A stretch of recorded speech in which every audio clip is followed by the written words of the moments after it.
Hey y'all, it's RedneckBiker 109. Just out riding. I know I haven't been on YouTube in a while. Just had a lot of crazy projects going on, some of which I'll show you. Of course, I don't know if you can't tell, it's raining just a little bit.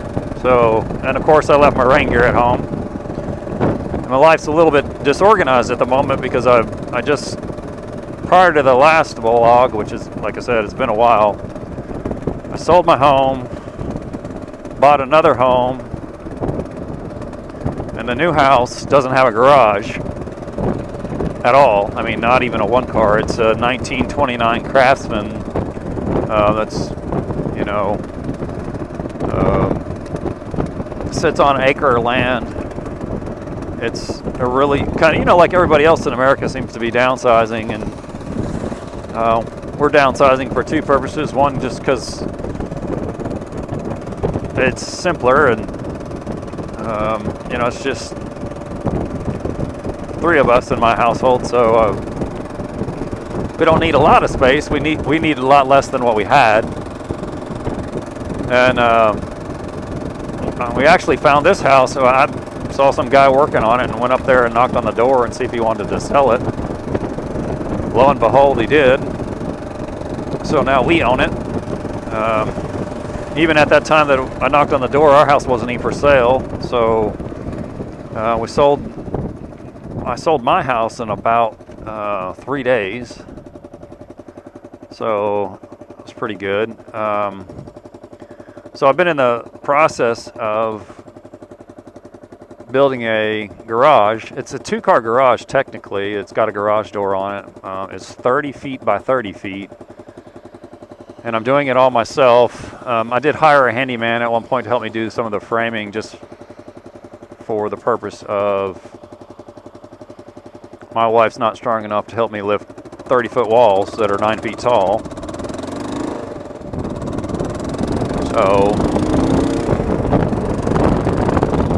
and I'll show you that. I mean, I videotaped some of the building process, and I'll maybe put that in as well. And I don't know if I'll do it in this vlog or not, but I'll do it in a future one. But that was pretty interesting, you know, learning just how to basically be my own contractor. And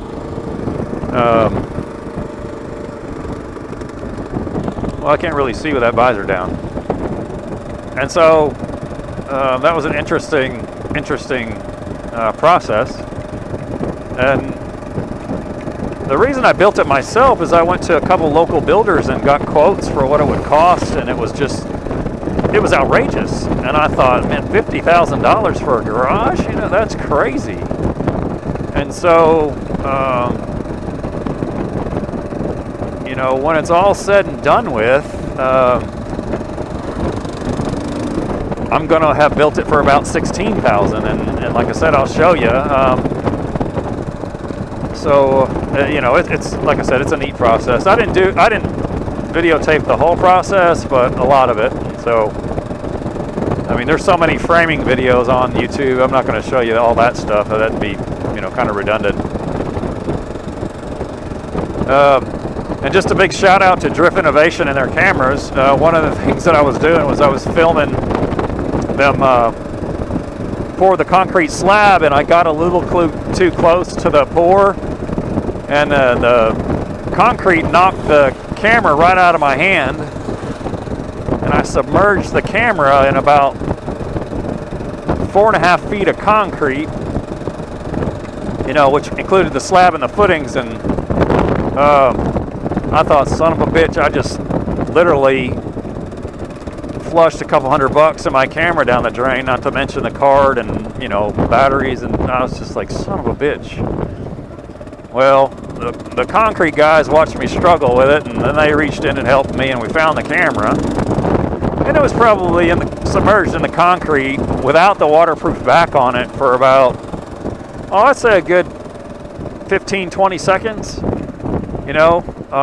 And, you know, granted, I know concrete's pretty thick and you don't have to worry about it doesn't penetrate like water does, but shit. I mean, I'm not sure but, you know, clearly it came out fine.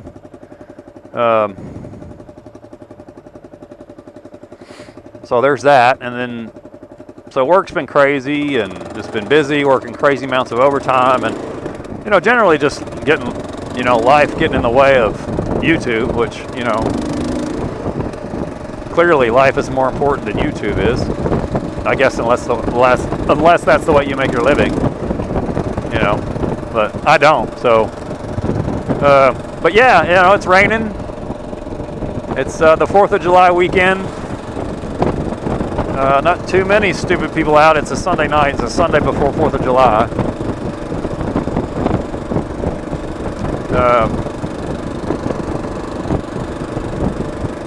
But yeah, I mean,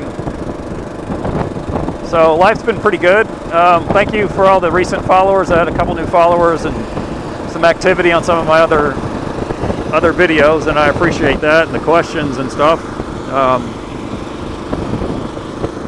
So what I thought I'd do, I was thinking about this, what I'd do is revisit some of the things that I've done to my bike in the past. Like right now I'm having a little bit of an exhaust issue. One of the brackets, came loose. The KLR vibrates, so the bracket that's halfway back in the midway between the exhaust, or the muffler itself, and the heat shield came loose the other night when I was coming home, and I noticed a bunch of popping and all. I was like, shit, I wonder what happened. So those acorn nuts on the front of the exhaust are pretty famous for coming off, so they were fine. And then I found that bracket loose, and so clearly that something's come loose, and that's why the bike's a little bit louder than normal. I'll have to fix that over the next couple days. So, of course, I got on to Eagle Mike and ordered a new copper gasket just in case the one up front's failed, and then I went ahead and ordered a new subframe drill through kit, so I can do that. It's an upgrade I've been meaning to do, and you can't just order one thing from Eagle Mike. You got to order at least 2 things. I think that's a law. So so maybe we'll vlog about that, and then some of the recent changes too to my bike. I'd go over, like, maybe we'll talk about the things that I have installed and just kind of give you an update on performance and things that I like and what I don't like. But yeah, I mean, so I'm still alive. Life's good.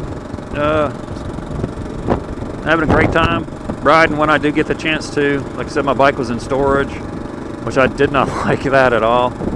So, but hey, it is what it is.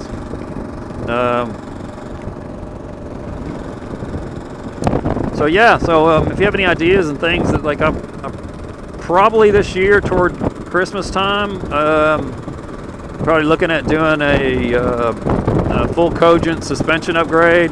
I'm not sure which rear shock I'm going to do. They just came out with a new one, so that looks promising, especially given the way I ride with, sometimes I'm hoofing around people on the back for whatever reason. I did do so back to the suspension, but so the suspension upgrade is something necessary. I'm going to do the DDC drop-in kit up front, of course, and then I'm going to do the full rear. And I am going to go with Cogent. So I know a couple people that have them and are really happy with both the DDC kit and their rear shock. So I'm going to go that route. Don't tell my wife though; she doesn't know it yet. So that'll be interesting. We'll do that vlog somewhere around Christmas time, I hope.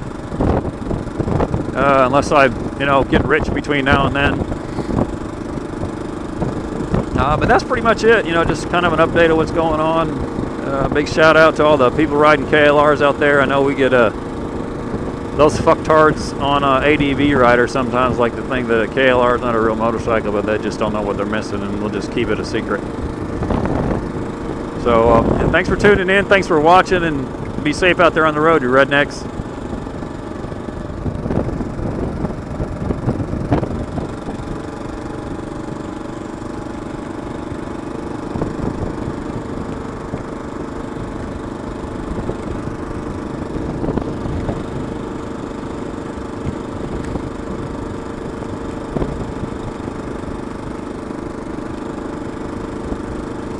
Oh, there's a deer right there. Some frogs jumping across the road. I try to miss them frogs.